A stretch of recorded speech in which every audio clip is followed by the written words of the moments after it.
যে গরমে মানুষ ফ্যান ছাড়া 1 মিনিট থাকতে পারে না,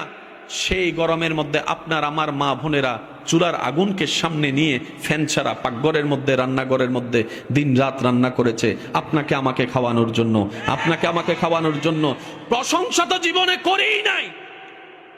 বদনাম করতে দোষ ধরতে ছাড় দিই নাই।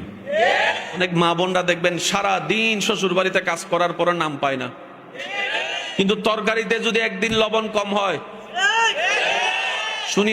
নাই আরো জোরে, আর যদি ভুল করে তরকারিতে চুল পাওয়া যায়, 17 বছর ধরে রান্না করে খাওয়াইছে, যে গরমে মানুষ ফ্যান ছাড়া 1 মিনিট থাকতে পারে না, সেই গরমের মধ্যে আপনার আমার মা বোনেরা চুলার আগুনকে সামনে নিয়ে ফ্যান ছাড়া পাকঘরের মধ্যে রান্নাঘরের মধ্যে দিন রাত রান্না করেছে আপনাকে আমাকে খাওয়ানোর জন্য, আপনাকে আমাকে খাওয়ানোর জন্য। প্রশংসা তো জীবনে করেই নাই, বদনাম করতে দোষ ধরতে ছাড় দিই নাই।